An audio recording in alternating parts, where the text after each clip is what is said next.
మనము సరిగ్గా కూర్చో, సరిగ్గా కూర్చో.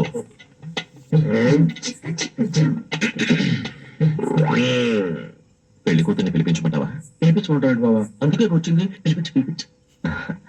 అమ్మాయిని ఒకసారి పిలిపించండి. కూర్చోండి, పిల్ల తండ్రి నేను ఉన్నానుగా, పిలుస్తాను. అమ్మా, రాజన్న వచ్చినాడు, పెళ్లి కొడుకు రాంబ్రహ్మ వచ్చినాడు, వాళ్ళ సైడ్ బంధువులు అందరూ వచ్చినారు.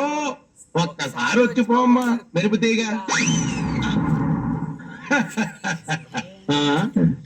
పెళ్లి కూతురు నువ్వు చూసావా? నువ్వు చూడలేదా? లేదు, వచ్చి శర్మని గడిపినట్టుంది కానీ పిల్ల కనపడలా. మా వాడు అమ్మాయిని సరిగ్గా చూడలేదంట, మళ్ళీ ఒకసారి రమ్మంటారా? అట్టాగా.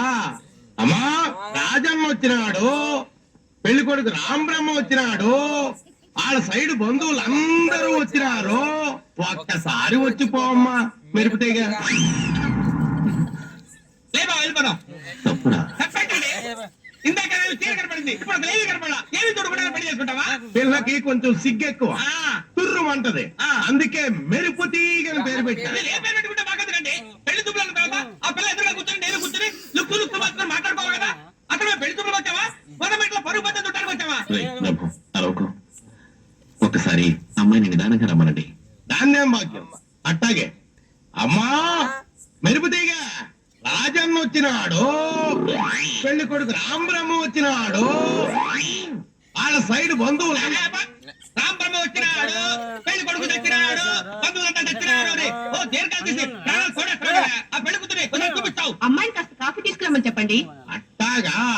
అట్టాగే. కాఫీ తీసుకురా అమ్మా మెరుపు తీగ. కాఫీ నాకు అలవాట్లేదమ్మా. Coffee welcome. కాలిందా?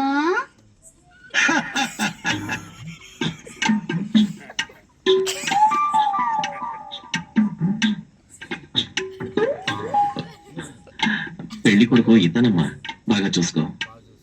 ఇంతసేపు మిమ్మల్ని చూస్తున్నాను, వాడిని చూస్తేనే డోకొస్తుంది. ఈ జన్మలో నాకు పెళ్లి కాదయ్యో.